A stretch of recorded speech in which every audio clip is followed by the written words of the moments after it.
Hello, everyone. Before we watch this episode of the Registry Insider, I just wanted to give a little bit of a prequel to this episode because it was kind of certainly a unique episode and a good opportunity to spend time with Patrick Pianezza, who is the co-writer and technical consultant for the movie Code 3, which was released in 2025, is available at theaters throughout the country as well as through Amazon and I believe on Apple as well. But anyway, a little bit about the movie. It is a day in the life of a paramedic, and the movie is very real.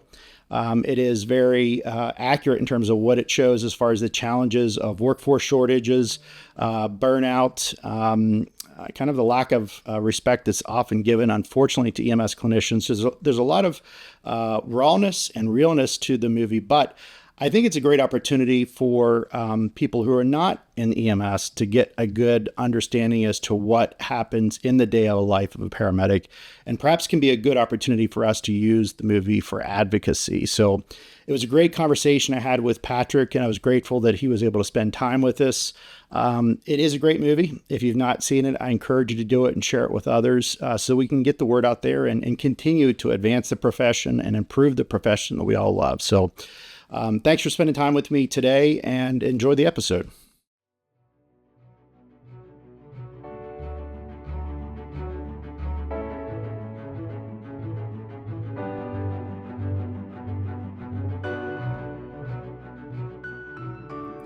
Welcome to the Registry Insider. I'm Bill Seifarth from the National Registry of EMTs. And in today's episode, we are going to be talking about the newly released movie Code 3. And joining me today is the co-writer Patrick Pianezza, who is one of the writers, as well as the technical consultant for the movie. So Patrick, thanks for joining me today for today's episode. Thank you so much for having me. I'm really excited to be here. So tell me a little bit about the movie. So for those in the audience that may not know, or our listeners' view is, what is the movie about? And then why was it created? And then we'll go from there a little bit about you. So tell us a little bit. Sure. So the film is all about burnout in EMS. It really follows the journey of our main character, Randy, about how his love of the job has also taken stuff away from him emotionally. And it's really his journey of trying to find himself and determine whether he wants to stay in the field or if he's ready to transition out. And it was really born of my experience. It's not an autobiography. I tell people that all the time. The main character's name is Randy. It's not Patrick. But it really mirrors a lot of, I think, of all of our shared experiences in EMS, because obviously we all have the frustrations of the job, and we wanted to tell an honest story. Yeah, honest, I think is definitely, that's a good word to use for this. It is absolutely real in my experience in watching it. So a little bit about you. Obviously, you said you wanted to tell a little bit about the stories, not necessarily your story, but obviously you are a former paramedic, and tell us a little bit about yourself. Yeah, I am. I'm a nationally registered paramedic currently, still am. Oh. But yeah, I started out in a rural area of Illinois called Sherman. I was on the Sherman Volunteer Fire Department. I got my EMT in 2000, my paramedic in 2002. I worked for a hospital in central Illinois that was a level 1 burn center trauma center.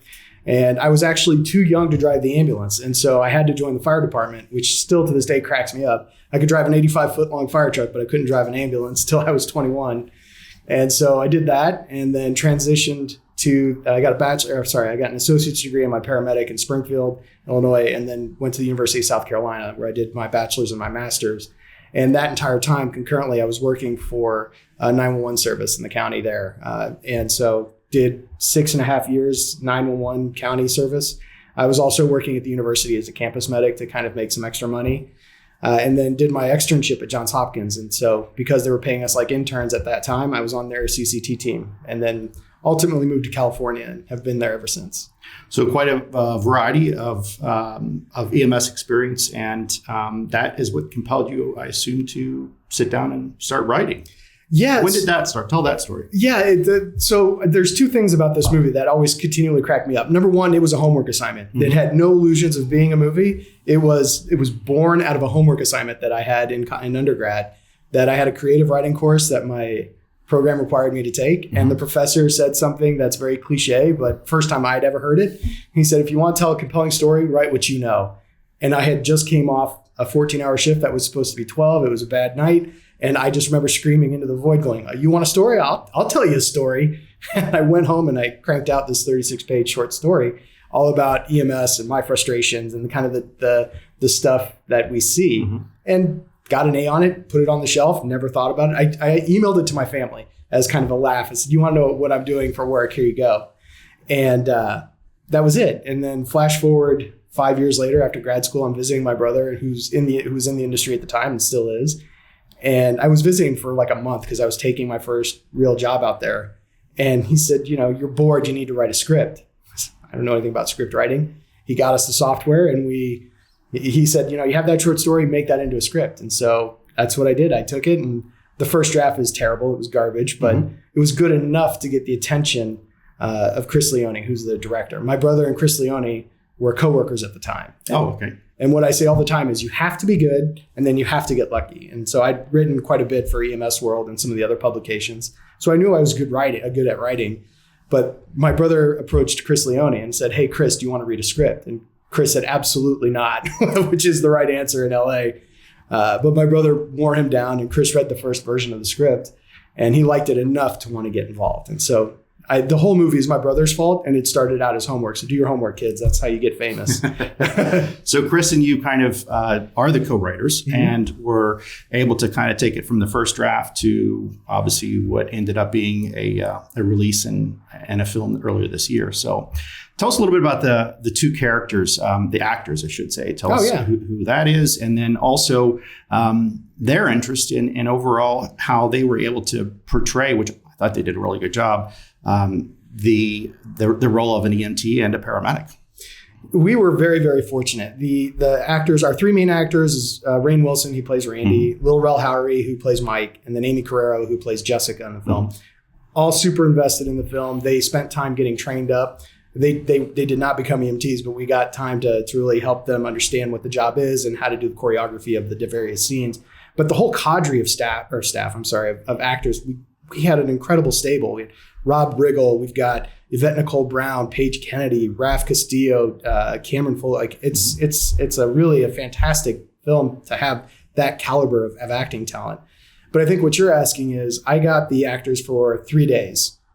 And the first thing we did is we made them do ride time in LA County. So the movie was shot in LA for LA, which is very unusual because it's expensive to do that. But I had some contacts in LA County Fire, and I just said, basically, who's the busiest house? Because I only have a day with them. And the short version is we got them ride time at LA County Station 14, which is in South Central. And so they went on multiple calls. They were very busy that day. We were very lucky. They got to see some cardiac arrests. They saw some overdoses. And then your typical, help somebody up off the ground type stuff. So that was day one, which really opened their eyes. They had no idea what they were walking into. And I'm very grateful that they did that. Then the next couple of days, we had them at Lifeline, which is a real ambulance company in Southern California. And they were just amazing partners. Max, who's the CEO there, and Danielle Thomas, who's now with Royal Ambulance Service in San Francisco. Incredible partnership. They gave us so much latitude to use their training equipment, and they provided some stuff for the ambulance, for the scenes, for the medical scenes, which was very beneficial. But we got them all healthcare provider CPR certified. So they had to learn how to use a BVM. They had to learn how to do good CPR. And my hill to die on is that CPR is done well in this movie. Then they gravitated towards the toys on the first day. And I told them, no, first thing we're doing is getting in the back of the truck. And I told them, get in the back, don't put your seatbelt on. That bar is all you got. And we drove around downtown LA for about a half an hour. And they came back all wobbly and shook. And how do you do this? And now you know what it's like. Now we go play with the toys. And so they were fantastic. They never fought us on it. They wanted to be very real and very true to the story. And even when we're doing really medically complex scenes in the film, they were very studious and wanted to get it right. So even though some of those scenes took multiple takes, they were never mad at it because they were invested in telling the truest story they could. And showing it accurately because as you know, and you and I have talked about off camera, that sometimes the critical voices in EMS will be very quick to point out any mistakes. So medically, I thought it was really accurate. I think, kudos to you for that. It was impressive to watch. But the most important thing is that aspect of burnout. So we talked a little bit about the history. We talked a little bit about you, but let's get to the core of it. Why did you do this? Clearly because of the burnout, you wanted to show an accurate portrayal of what the profession is. But what other reasons did you do it for? And what motivated you? And what are you hoping to have come as a result of this movie being released? That's a great question. I'm going to answer it in reverse. So what I want people to take from this is an honest look at the job, but I really wanted it to be two things. I wanted it to be a recruitment tool for EMS, and I wanted us to talk more openly about the mental health for our own selves. We do a really great job of taking care of people in the community that are suffering from crises, severe and not acute. But we oftentimes disregard our own health to care for others. And so I wanted to bring light to that. And I've said openly in multiple interviews, I don't claim to have all the answers, but I want to make sure that people are talking about it. And there's an agreement that, hey, we've got an issue and we need to deal with it. And the other part too is for people who, for lack of a better term, want to get into EMS just to put a cape on and save lives, that's fantastic. But you're going to at least see in this film that that's not what this is. I mean, yes, there are incredibly heroic moments, and I've been fortunate enough to have some of those, but that doesn't sustain you in this job. And so for people that are only getting in it for, to feed their own ego, hopefully they self-select when they see what the job's really like. But for those of us that have done this job for a long time, that are still continually doing it, that they feel seen and validated, and that they see that there are people and organizations that are invested in their long-term future. Wonderful. Good motivating factors for the movie. And, from your perspective, as you put that out there, and I said, it's real, it's raw. That's the other word I've used. It is going to educate people. It's going to educate the public, and hopefully it can bring about a greater interest or curiosity for more people to enter the profession, given the challenges we have with workforce shortages, given the challenges we have with recruitment and also retention. So hopefully this realistic take on EMS will open some eyes up, and who knows, maybe even legislators' eyes, regulators' eyes that may not understand the significant impact that the profession is facing on a daily basis. So kudos to you for that. What were some of the highlights, I guess, of the movie, or the big takeaways for you as you were able to be involved, certainly as one of the co-writers, but also as the technical consultant? So you were there with the cast and the crew on a daily basis. What are the highlights from that you really enjoyed as a paramedic who was there with that group? It was really, really eye-opening. I had never been on set before. And so for me, it was really a college education in filmmaking. I was very, very fortunate. I was taken as a peer to not the director, but the producer. So when I was saying things, once they understood my background and understood why basically I was there, to really be enveloped in that crew was fantastic. And I cannot stress this enough. The amount of people that go into making a film that you never see, that are not the actors or the director, really bring the magic to work. It was fascinating for me to watch somebody. There's a scene we shoot on the highway, and they had a reflective vest like we all do.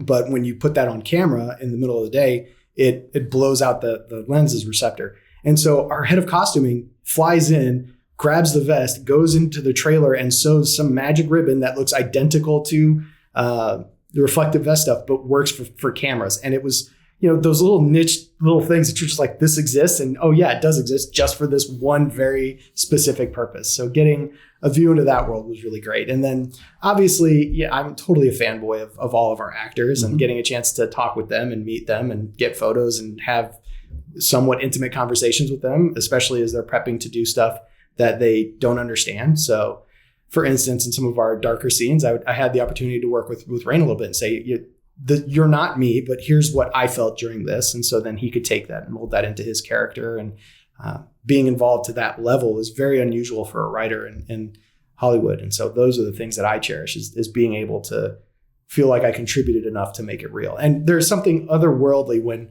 you write something for 12 years and it literally sits on a computer screen. And then the next day, like, this vast cadre of professionals come out and make it three-dimensional. Yeah, it's mind-blowing. I can't define it any better. Cool. That's awesome. So where can people go to watch the movie? It's released, as I said. It is released. We did our premiere in Chicago, but it is currently available to rent or buy on Apple or Amazon. And as of just yesterday, I found out you can purchase a physical copy on Amazon of the DVD. So those are the three places right now. We don't have a streaming deal yet. So it's not like on any of the major streamers yet. Okay, wonderful. Well, Patrick, thanks you for spending time with me and sharing with our audience and viewers and listeners the Code 3, which is out there available on Amazon or Apple. And hopefully they go and watch it. And if they're in EMS, they will get to relate and appreciate And if not, maybe they'll be curious about entering the profession. Thank you so much. And I do want to end with this. I've said this on every single interview I've been on. If you're currently working in the job, or even if you just did the job, I know you never hear this enough, and you're going to hear it today from me. Thank you for what you do, because it matters, and you're literally saving lives. And I know for a fact you don't hear it enough. And that's coming from a guy who did it for over 12 years. And so if you haven't heard it today, you're going to hear it from me. Thank you for what you do. Keep it up. It really makes a difference. And I'm going to echo that, Patrick. Thank you for what you do and what you did in this movie for the profession and in kind of taking it to the next level. We appreciate that much. Thank you. Honored. Thank you as well for joining us. And as always, stay safe.